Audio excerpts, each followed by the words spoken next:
Hello guys, so nagbabalik na naman tayo. And nakikita niyo yung picture na yan. Yan, nakikita niyo yan.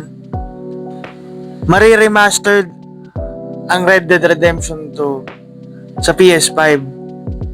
No?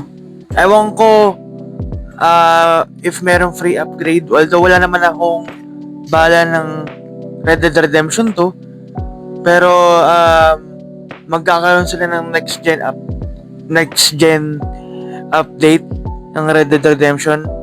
Parang ipoport nila for the PlayStation 5 versions. I think baka digital copy lang to or maybe physical copy, pero wala naman pinagbago. It's just that pinaganda lang naman nila yung graphics. Ganun din naman talaga eh. Pag ipoport mo ang isang year-old game katulad ng Red Dead Redemption, galing sa PS4 yan, na yun, ipapatch mo o ipaport mo sa PS5 para medyo din gumanda din naman yung graphics. And meron din naman tong haptic feedback.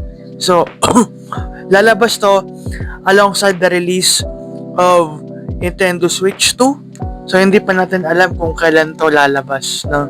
Itong Red Dead Redemption 2 na ipoport sa PS5. So, ano man sabi niyo dito? Let me know in the comments below. And for more gaming news, follow niyo na ako dito sa TikTok and Facebook, guys. Peace out.